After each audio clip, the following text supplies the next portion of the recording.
Geng, hari ini kita bakal melanjutkan pembahasan tentang perang Israel dan Iran. Sekali lagi gue ingatkan, pembahasan ini adalah sebuah bentuk informasi tanpa memihak atau menyudutkan pihak manapun.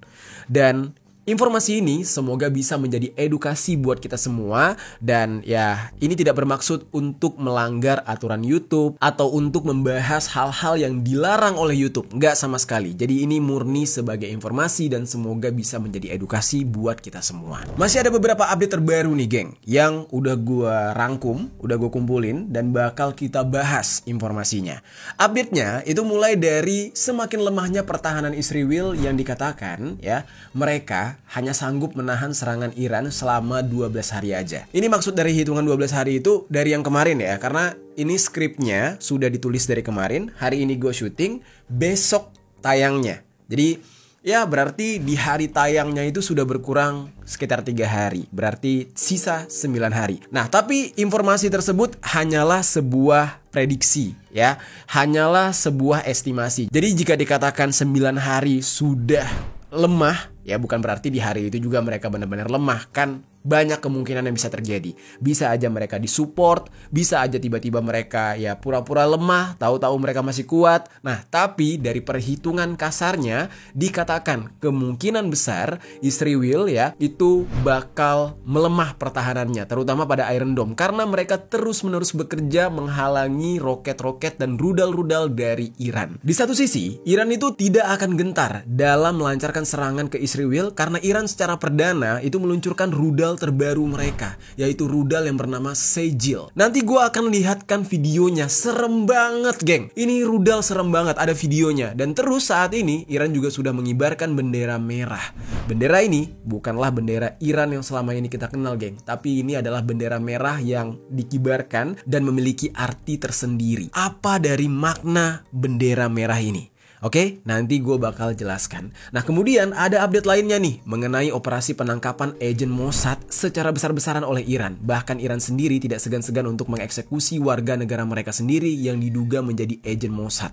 Dan kalian udah sempat lihat ya beberapa foto yang memperlihatkan, gue gak tahu ini AI apa beneran, tapi ya orang-orang yang ditangkap itu ada yang diikat di rudal, ada yang diikat di misil bom, lalu dikirim ke Israel sana. Gila banget, hukumannya sampai kayak gitu. Lalu geng, Dinas Intelijen Iran dilaporkan berhasil membongkar pabrik pembuatan drone yang dioperasikan oleh Mossad. Dan yang terbaru nih geng, dikabarkan ada warga negara Cina yang jadi buronan FBI karena diduga melakukan penyelundupan komponen senjata dari Amerika ke Iran. Nah ini udah mulai berkembang kemana-mana nih, yang terlibat rame banget. Dan ya sudah bukan rahasia lagi ya geng, kalau Cina itu adalah sekutu dari Iran bersama dengan Rusia dan Korea Utara. Nah apakah orang Cina ini adalah agen dari Cina yang sengaja ditugaskan untuk membantu Iran di tengah perang dengan Israel? Nah, semua pembahasannya bakal kita uraikan di sini. Oke? Jadi, langsung aja kita masuk ke dalam pembahasannya. Halo geng, welcome back to Kamar Jerry.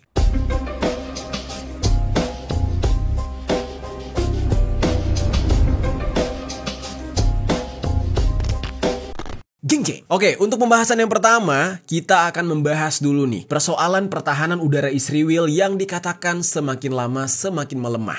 Dan gencatan senjata apakah akan terwujud?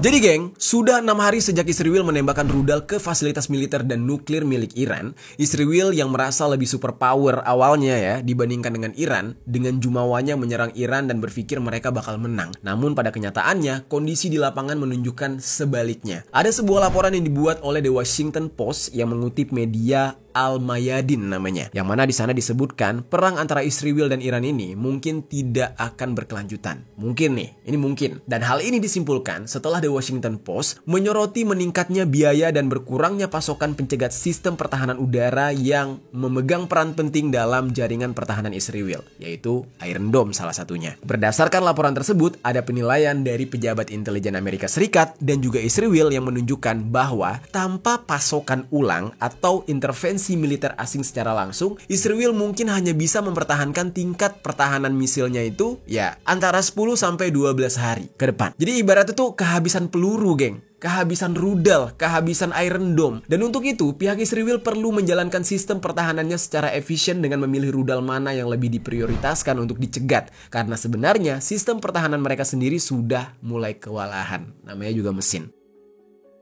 Nah, jadi maksudnya nih ya, mereka itu ingin mengarahkan Iron Dome mereka atau pertahanan udara mereka untuk mencegat rudal-rudal yang jatuhnya itu ke daerah vital. Misalkan nih, ada rudal yang mengarah ke laut, ada rudal yang mengarah ke lapangan, ada rudal yang mengarah ke pemukiman. Nah, biasanya itu kan semua rudal itu, ketiga rudal itu bakal dihancurin tuh di udara. Nah, tapi kali ini mereka memilih untuk efisiensi gitu. Mereka memilih untuk menghajar rudal tertentu, yaitu rudal yang mengarah ke pemukiman aja. Yang ke laut lepas dibiarin, yang ke lapangan kosong dibiarin. Kurang lebih kayak gitu, supaya efektif dan efisien. Ada analisis lain yang dilakukan oleh The Post, yang mana ini sejalan dengan peringatan yang baru-baru ini dilakukan oleh akun intelijen sumber terbuka yang berfokus pada militer atau yang disebut dengan OSINT atau OSIN. Nah, ini melalui akun X ya, dengan username @met_project. Akun tersebut memperkirakan bahwa salvo rudal balistik Iran yang berkelanjutan itu bisa mulai menembus perisai rudal berlapis-lapis milik Israel sekitar hari ke-18 peperangan. Sekedar informasi, salvo ini adalah istilah dalam militer yang merujuk pada tembakan serentak dari sejumlah senjata api atau meriam. Perkiraan ini didasarkan pada tingkat penggunaan pencegat dan inventaris yang menunjukkan bahwa penetrasi rudal harian milik Iran akan meningkat secara signifikan karena jaringan listrik Israel itu mulai membatasi amunisi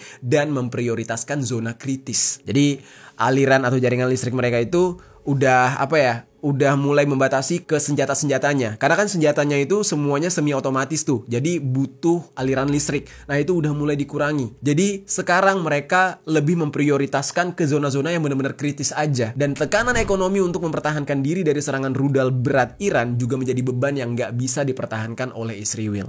Kemarin gue udah sempat mention juga, geng, kalau Israel itu kan udah mengalami kerugian ratusan juta dolar Amerika dalam perang ini. Nah, kondisi ini diperparah karena cadangan rudal dan roket penangkis serangan udara Israel yang semakin menipis karena sistem pertahanan udara Israel yang di saat ini sudah kewalahan menghadapi rudal dan drone milik Iran. Saking banyaknya yang dilepasin oleh Iran. Karena Iran di sini habis-habisan, nggak takut rugi. Ya, ngapain takut rugi? Sejauh ini kan Iran belum berperang sama siapa-siapa. Sementara Israel kan udah kewalahan dan udah kehabisan amunisi ketika menyerang Gaza, ya kan? Ya otomatis mereka ketika melawan Iran, ya mereka udah mulai terbatas gitu amunisinya. Nah, hal ini juga dikonfirmasi oleh pihak intelijen dari kedua negara. Menurut informasi yang dikatakan, cadangan roket dan rudal artileri pertahanan udara Israel yang bernama Arhanut itu cuma cukup untuk ya paling lama sekitar 12 hari. Dan itu terjadi kalau intensitas serangan Iran tidak berkurang. Karena Iran ini membuat langit Israel itu udah kayak hujan roket, hujan rudal.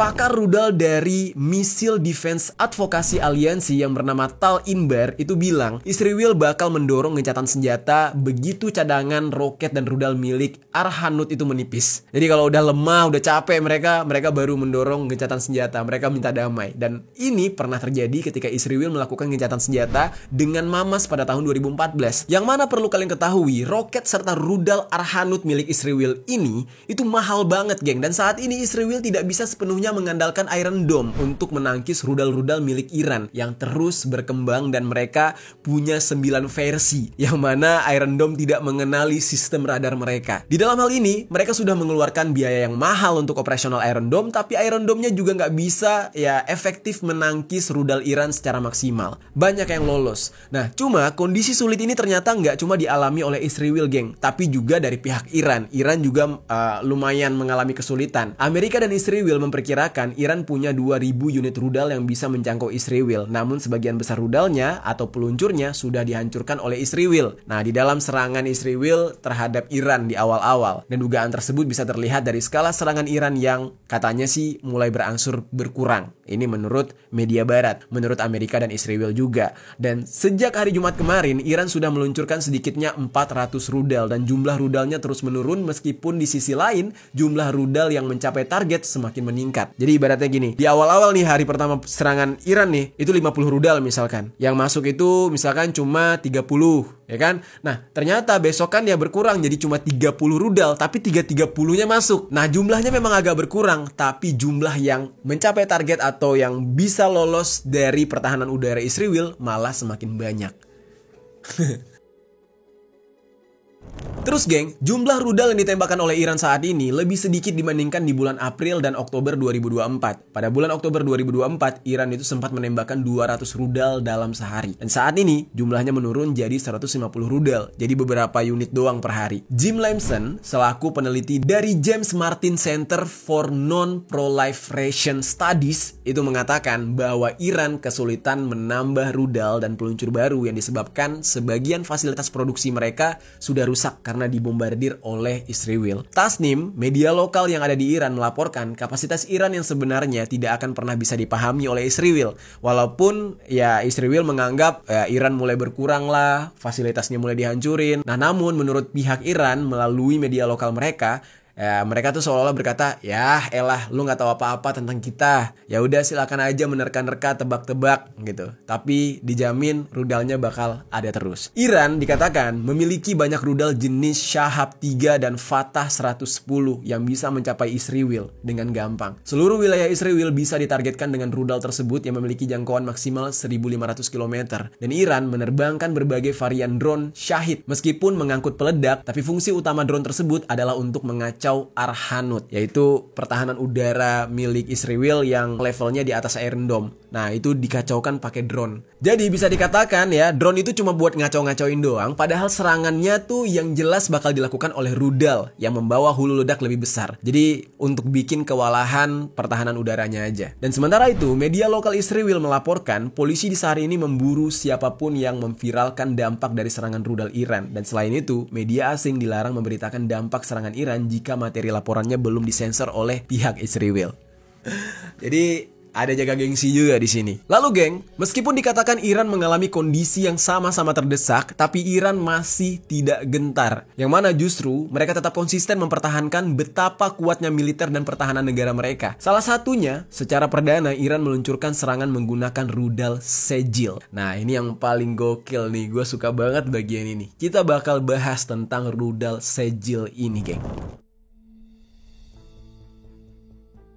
Jadi geng, Iran untuk pertama kalinya menggunakan rudal balistik Sejil di dalam kondisi pertempuran. Ini nggak pernah dilihat oleh mata dunia sebelumnya. Menurut keterangan dari Korps Garda Revolusi Iran, yaitu IRGC, di hari Rabu tanggal 18 Juni 2025 kemarin, sebanyak 3 rudal Sejil itu sudah diluncurkan ke wilayah Israel. Kebayang ya, limited banget, 3 rudal doang. Dan IRGC ini mengkonfirmasi bahwa operasi sebelumnya sudah berhasil menghancurkan sistem pertahanan udara milik Israel. Seperti serangan sebelumnya, militer Iran menegaskan bahwa serangan rudal yang mereka lakukan akan bersifat terarah dan berkelanjutan. Rudal Sejil ini adalah rudal balistik jarak menengah 2 tingkat dengan jangkauan maksimal mencapai 2000 km. Rudal ini pertama kali diuji coba pada tahun 2008 sehingga rudal Sejil perdana digunakan oleh Iran dalam kondisi perang. Dalam pernyataan resminya, Kantor Hubungan Masyarakat IRGC itu sudah mengkonfirmasi dimulainya fase terbaru operasi True Promise 3 dan mengeluarkan peringatan keras kepada warga Israel yang tinggal di wilayah pemukiman, khususnya warga sipil di wilayah Yerusalem agar segera meninggalkan kawasan tersebut demi keselamatan mereka. Udah di ultimatum nih. Dan IRGC itu menyebutkan bahwa sistem pertahanan udara Israel sudah dilumpuhkan dalam serangan sebelumnya yang membuka celah bagi rudal dan drone Iran untuk menargetkan sasaran strategis yang ada di wilayah Israel. Serangan-serangan selanjutnya bakal terus berlangsung secara tepat sasaran dan intensif. Serta IRGC melaporkan kalau markas intelijen seperti Mossad dan Emen serta pangkalan militer Israel itu sudah menjadi target utama. IRGC itu juga menegaskan bahwa rudal-rudal milik Iran gak akan membiarkan musuh merasa aman sedikit pun, bahkan ketika mereka bersembunyi di bunker bawah tanah. Jadi IRGC juga menyebutkan bahwa masyarakat Israel di saat ini diharapkan harus mendengar saran dari pemerintah Iran karena mereka dihadapkan oleh 2 pilihan. Bertahan dalam kondisi mencekam di tempat perlindungan atau justru melarikan diri dari tanah yang dirampas dari Palestina. Itu loh. Serem banget ultimatumnya. Sebelumnya nih geng, Iran juga udah meluncurkan rudal hypersonic Fatah 1 ke wilayah Israel di tanggal 18 Juni kemarin. Peluncuran ini dilakukan beberapa jam setelah Donald Trump memberikan ultimatum kepada Iran agar Iran menyerah tanpa syarat. Dada aja ya.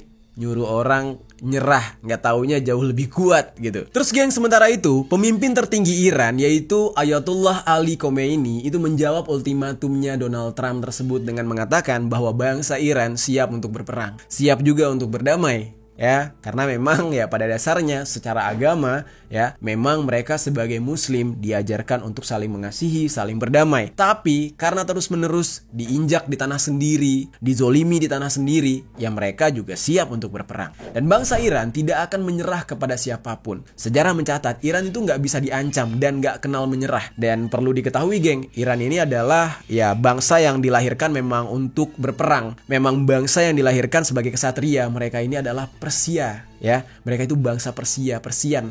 Jadi bukan Arab-Arab biasa gitu. Mereka emang dari zaman dulu ya, dari zaman nenek moyang mereka dulu emang dilahirkan untuk berperang. Amerika itu dikatakan harus tahu, semua jenis keterlibatan militer Amerika akan membuat kerusakan yang parah untuk mereka. Khomeini juga menekankan Iran diserang oleh Israel di tengah perundingan damai yang ditawarkan oleh Amerika. Dan selama itu Iran nggak menunjukkan permusuhan sama sekali terhadap Amerika. Memang sejak Israel melancarkan serangan, Iran itu udah curiga kalau Amerika terlibat, dan ketika yang menjadi korbannya adalah pejabat Iran, dugaan mereka semakin menguat. Nah, menurut Iran, keterlibatan Amerika di dalam serangan Israel ke Iran menunjukkan bahwa Israel ini lemah, ya nggak bisa apa-apa tanpa bantuan Amerika. Jadi bisa dikatakan ya ini cuma adik-adikannya Amerika gitu. Berani karena sembunyi di balik keteknya kakak.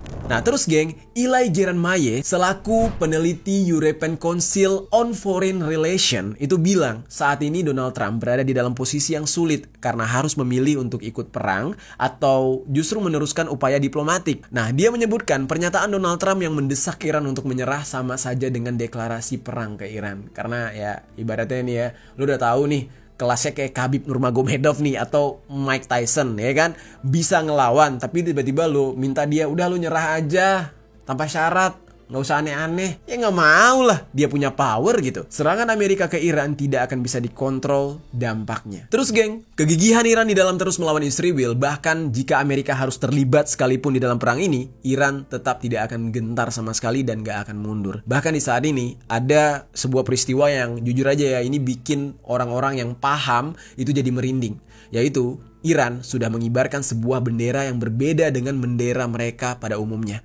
yaitu sebuah bendera merah. Bendera apa itu? Nah, sekarang kita akan masuk ke dalam pembahasan soal bendera merah milik Iran yang sudah mulai dikibarkan ini.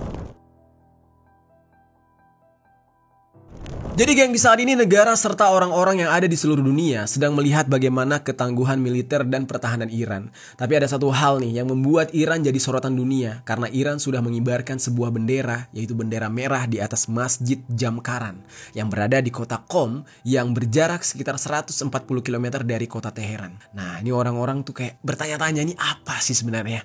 Apa sih tujuan Iran? Dan pengibaran bendera ini tidak lama setelah serangan mendadak dari Israel yang menghantam sejumlah fasilitas penting milik Iran. Nah, tapi apa sih arti dari bendera ini? Apakah bendera ini punya makna khusus bagi Iran? Ternyata nih geng ya, ini adalah sebuah bendera yang mencerminkan sebuah tradisi di dalam kepercayaan orang-orang Iran, yaitu tradisi Syiah. Bendera merah adalah simbol dari darah yang belum terbalas. Wah, berat banget. Sehingga ini menjadi pertanda kuat akan adanya aksi balasan atau balas dendam yang bakal dilakukan oleh Iran dan tanpa ampun. Meskipun dikibarkannya bendera ini nggak serta-merta langsung diartikan sebagai deklarasi perang, tapi simbol ini diyakini sebagai pesan serius untuk Israel dan dunia internasional. Nah, ada sebuah tulisan Arab di bendera tersebut yang kalau diartikan di dalam bahasa Indonesia berarti ya para penuntut balas Hussein. Nah, kalimat ini merujuk pada cucu Nabi Muhammad SAW yang bernama Hussein yang kehilangan nyawa dalam pertempuran di Karbala. Dalam beberapa tahun terakhir, bendera merah ini sering dikibarkan pada momen-momen penting yang berkaitan dengan kematian tokoh-tokoh penting atau insiden besar.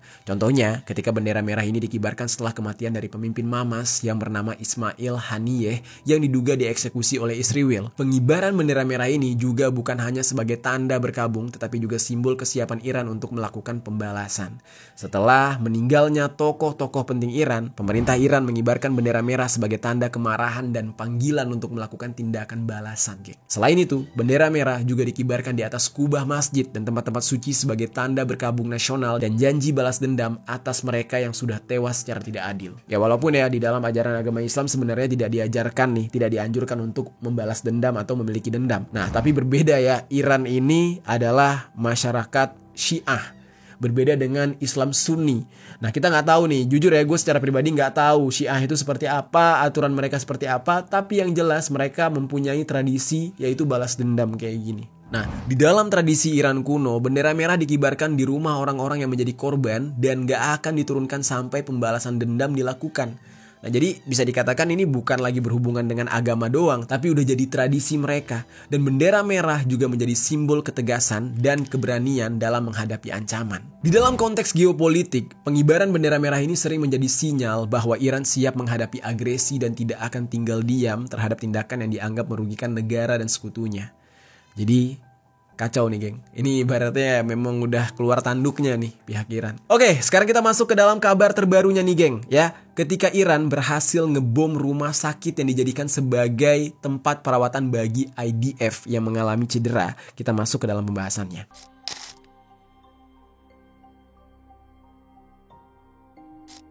Kabar terbarunya nih, geng, rumah sakit utama di Israel bagian selatan, tepatnya di Be'er Sheva, itu dilaporkan mengalami serangan langsung di hari Kamis tanggal 19 Juni tahun 2025, di hari dimana sebelum gue syuting video ini. Iran itu sudah meluncurkan sejumlah rudal terbesar dalam 48 jam terakhir yang terdiri dari sekitar 20-30 rudal. Layanan ambulans Israel mengatakan bahwa mereka menerima telepon lebih dari satu lokasi di mana roket rudal tersebut mendarat dan salah satunya adalah di rumah sakit Soroka yang terletak di kota tersebut, geng. Ini udah kebayang kita ya gimana Israel dulu ngebom rumah sakit di Gaza yang kayak mereka itu nggak peduli gitu ya. Itu adalah rakyat sipil yang sedang dirawat, sedang sakit. Mereka ngebom dengan alasan di sana adalah markas Mamas. Nah, sekarang mereka mengalami hal itu sendiri. Dan seorang juru bicara pusat medis Soroka di Be'er Sheva itu bilang rumah sakit ini mengalami kerusakan parah di berbagai area dan ada beberapa orang yang terluka di dalam serangan tersebut. Rumah sakit ini juga udah meminta agar orang-orang tidak datang ke sana untuk berobat karena udah hancur. Terus, geng, para pejabat Israel itu bilang pasien yang berada di area rumah sakit yang terkena serangan langsung itu dievakuasi sebelum serangan terjadi. Dan berdasarkan kabar yang beredar, di rumah sakit tersebut juga menjadi tempat di mana pasukan IDF mendapatkan perawatan ketika mereka melakukan aksi militer di Gaza. Yang anehnya, Menteri Kesehatan Israel yang bernama Yuril Boso itu menyebutkan serangan itu sebagai tindakan terorisme dan pelanggaran batas. Padahal apa yang dilakukan Iran juga pernah dilakukan oleh Israel di Palestina. Ya, mereka kan juga pernah ngebom rumah sakit dengan dalih di sana ada markas Mamas yang kayak gue bilang tadi, ya kan? Giliran rumah sakit mereka yang diserang, gantian mereka nyebut aksi tersebut adalah tindakan terorisme.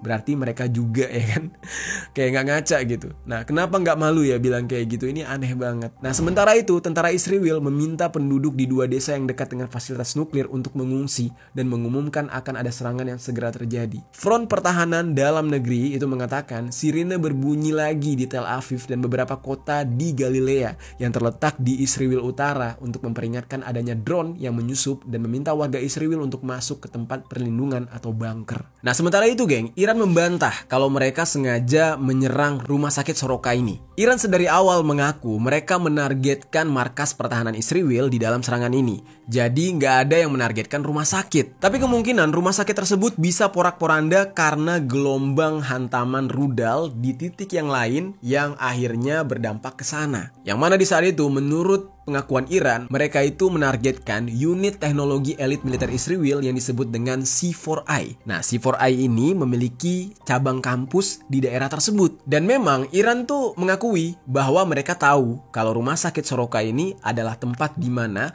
para tentara IDF atau tentara Israel yang sakit ya, itu dirawat di sana. Yang mana mereka ini menjadi korban perang mereka di Gaza dengan Mamas, itu dirawat di sana. Ditambah lagi kena rudal, lagi dirawat malah modar gitu. Sekarang kita bakal masuk nih, geng, ke dalam pembahasan selanjutnya mengenai Iran yang melakukan pengeksekusian terhadap agen-agen Mossad tanpa ampun.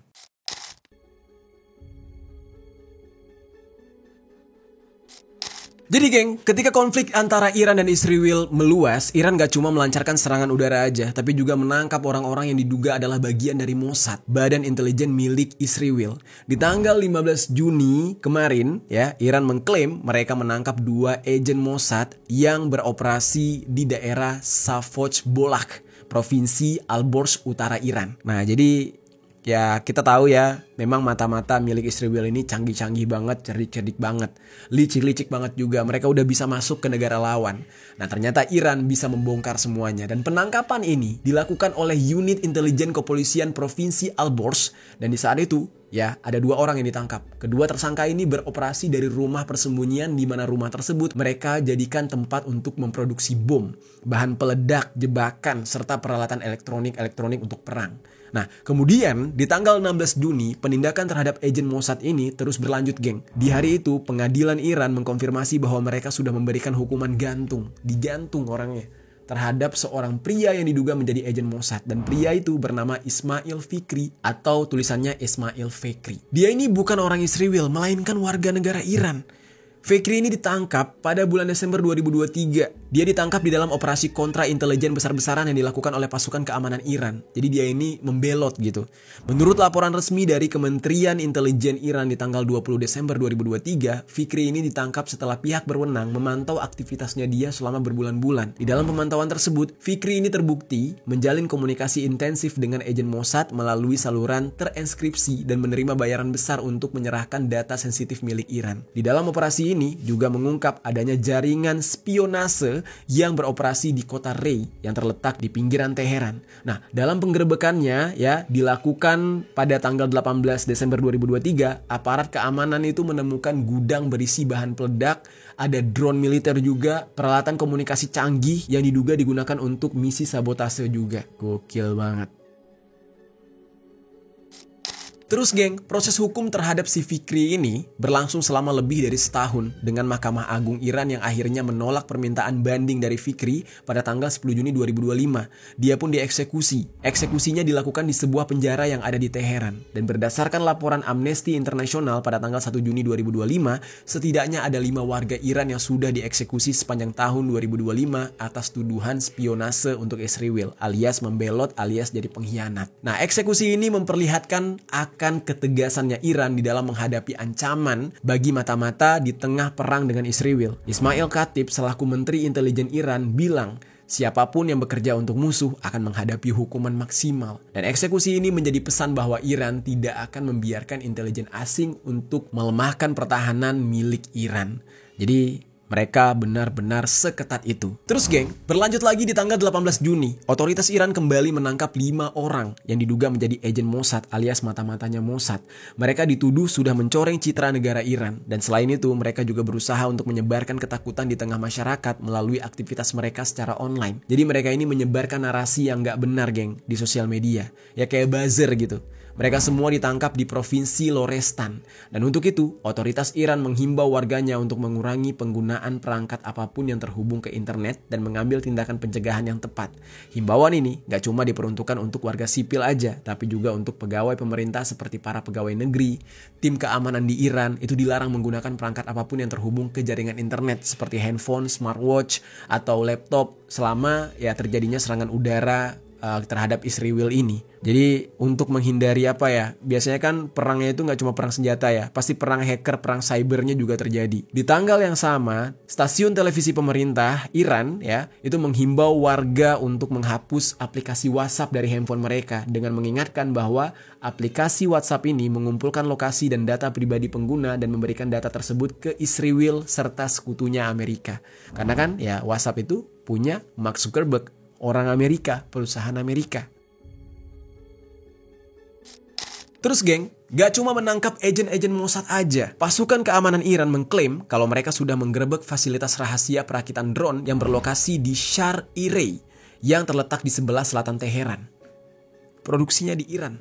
Dan fasilitas tersebut bukan milik Iran, namun diduga dijalankan oleh agen-agen Mossad. Klaim ini diumumkan melalui unggahan video dari kantor berita Tasnim yang berafiliasi dengan IRGC. Dan di dalam video tersebut terlihat sejumlah bagian drone dan komponen elektronik yang berserakan di ruang sempit. Nah, Tasnim itu menyebutkan bangunan berlantai 3 di sana digunakan untuk merakit dan menyimpan UAV, singkatan untuk Unmanned Aerial Vehicle, yang diduga dipersiapkan untuk operasi di dalam wilayah Iran. Jadi serangan dari Israel itu langsung dari negara Iran. Sabotasenya udah gila banget. Dan di dalam video tersebut juga menyebutkan bahwa petugas itu menemukan sejumlah bom rakitan serta lebih dari 200 kg bahan peledak yang disembunyikan di lokasi tersebut. Berdasarkan laporan dari Wall Street Journal atau disingkat dengan WSJ, ya, pada tanggal 15 Juni kemarin, operasi Mossad sudah berlangsung selama berbulan-bulan untuk menyelundupkan ratusan komponen drone ke dalam negara Iran, termasuk melalui koper, truk, dan juga kontainer. WSJ ini melaporkan kalau tim-tim kecil Mossad sudah menyiapkan pos-pos terdekat, ya, yang dekat dengan situs peluncuran rudal dan pertahanan udara milik Iran untuk mensabotase itu semua. Dan setelah serangan udara dilakukan oleh Israel, tim-tim ini bertugas untuk melumpuhkan sistem pertahanan Iran dan menghantam peluncur rudal sebelum sempat digunakan. Jadi istilah katanya gini nih, ketika Israel ini mau nyerang Iran, ya, mereka tahu kalau mereka nyerang gitu aja, ya pertahanan udara Iran kan juga punya tuh pertahanan udaranya, ya kayak Israel juga punya Iron Dome. Nah, mereka tahu kalau mereka lepas itu percuma, pertahanan udara Iran itu canggih banget. Nah, caranya gimana? Ya caranya mereka ngirim mata-mata mereka, ngirim para petugas mereka untuk ngancurin dulu itu. Dibikin kacau, dibikin error dulu. Setelah error nggak bisa bertahan melalui pertahanan udara, baru dirudal. Kayak gitu, geng. Nah, disebutkan ya kalau mereka ini masih beroperasi sampai hari Jumat malam ketika serangan Israel dimulai. Nah, mereka menghantam puluhan truk pengangkut rudal Iran sebelum bisa membawa misil ke lokasi peluncuran. Jadi gitu tuh cara Israel sebelum menyerang Iran. Oke, seru banget ya geng, gila banget ya.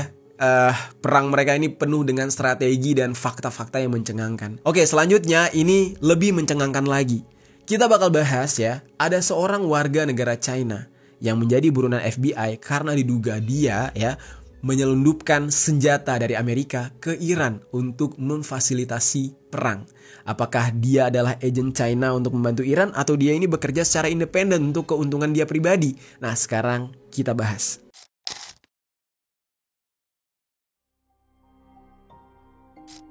Ada seorang warga negara Cina yang menjadi buronan FBI, itu bernama Bao Xia Liu alias Emily Liu.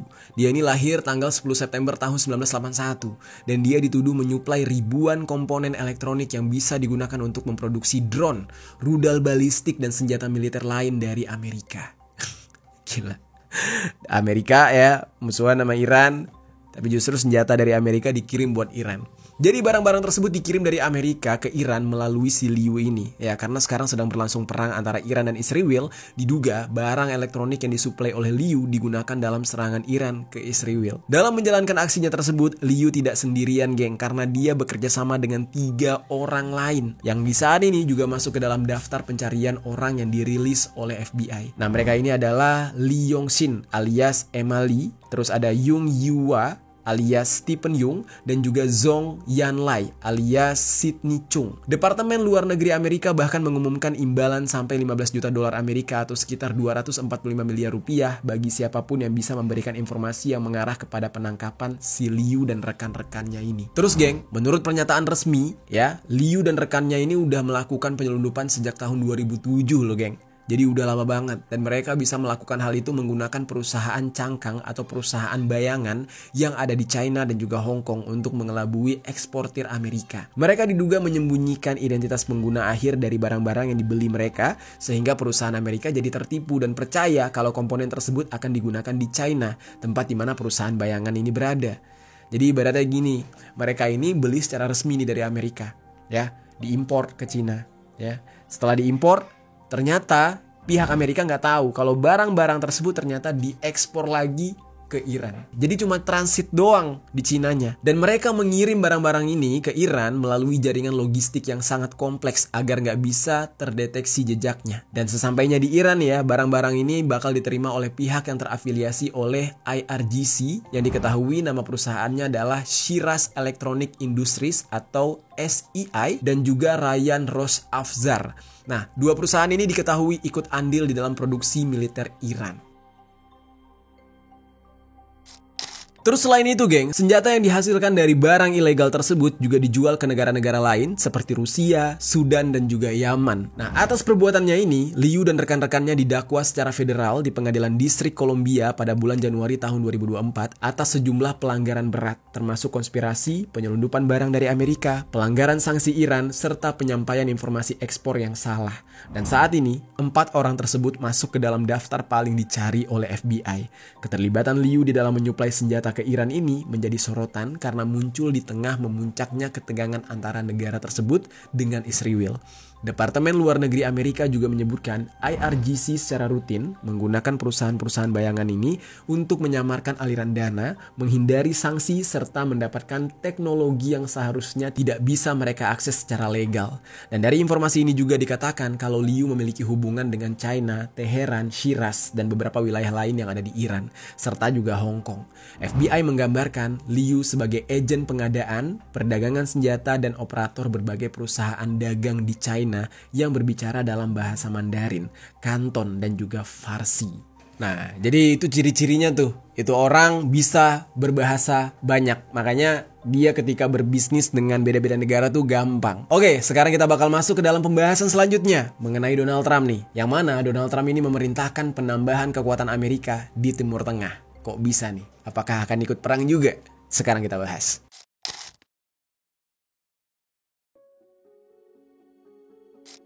Jadi, Donald Trump di saat ini sudah memerintahkan penambahan kekuatan Amerika di Timur Tengah. Hal ini dikonfirmasi oleh pejabat pertahanan Amerika yang membenarkan adanya penambahan pesawat tanker udara. Ada 31 pesawat tanker udara menuju Timur Tengah di hari Senin kemarin. Mayoritas pesawat tersebut adalah KC-135 atau KC-135 dan juga KC-46. Nah, tanker tersebut ya bisa mengisi bahan bakar untuk 240 jet tempur. Dan disebutkan sebelum Israel menyerang Iran, Amerika mengerahkan puluhan pesawat pengebom ke pangkalan Diego Garcia. Nah, Diego Garcia ini udah sempat kita bahas nih. Dan di bulan Mei tahun 2025, sebagian pesawat itu meninggalkan pangkalan tersebut, tapi sekarang Amerika mempertahankan sebagian pesawat pengebom mereka, yaitu B-2 yang ada di sana. Dan selain tanker udara, Amerika juga mengerahkan gugus tempur laut atau Guspurla yang berada di kapal induk USS Nimitz yang bergerak dari Laut China Selatan ke Timur Tengah. Perintah itu membuat Guspurla USS Nimitz membatalkan perjalanan ke Vietnam. Penambahan kekuatan ini menunjukkan dukungan Amerika kepada Israel, dan di hari Selasa kemarin ya, Amerika mengirimkan 300 rudal Hellfire kepada Israel yang sebagian besar rudal tersebut dipakai oleh Israel untuk menyerang Iran. Nah, di sini kita jadi tahu ya, kalau rudal yang digunakan oleh Israel ketika menyerang Iran itu adalah dari Amerika. Berarti pernyataan Trump yang mengatakan kalau Amerika nggak terlibat dan nggak ikut campur itu bohong. Buktinya aja rudalnya dari mereka. Terus geng, beberapa laporan juga menyebutkan bahwa aset militer Amerika di Timur Tengah termasuk kapal perusak ikut membantu mencegat rudal Iran yang menyerang Israel. Atas bantuan tersebut, Netanyahu menyampaikan terima kasihnya kepada Donald Trump karena sudah memberikan dukungan untuk mempertahankan wilayah udara Israel di tengah kondisi yang semakin memanas antara negara tersebut dengan Iran. Dan Netanyahu menyebutkan Donald Trump sebagai sahabat besar negara Israel. Ya iyalah, kalau nggak ada Amerika, Israel emang kuat gitu, dikelilingi sama negara-negara Arab. Dan mereka bisa bertahan selama ini ya juga karena bantuan Amerika. Dan di dalam pernyataan terpisah, Netanyahu itu berbicara di dalam pidato yang mengatakan wilayah Israel di saat ini mengalami kerugian yang cukup besar dan serangan Iran cukup menyakitkan buat mereka. Kemarin sikapnya tuh sombong banget, main nyerang Iran. Ibaratnya nih, Israel ini lagi ganggu orang tapi giliran dia diusik balik malah nangis dan seolah-olah menjadi korban. Padahal yang mulai dia sendiri. Nah, Iran tidak akan kasih ampun sedikit pun ke Israel. Pastinya ya, karena gimana Iran gak kesel gek. Orang gak ngapa-ngapain aja tapi malah diserang. Ya sekarang Israelnya sendiri yang ketar-ketir karena udah kehabisan cara untuk melawan Iran dengan kondisi keuangan yang semakin menipis. Waduh, Kacau ya. Oke geng, itu dia untuk sementara ini update terbaru dari perang Israel dan Iran. Nanti kita next bakal bahas lagi kelanjutan dan update terbaru dari informasinya. Jangan lupa tinggalkan komentar di bawah tentang opini kalian mengenai pembahasan kali ini.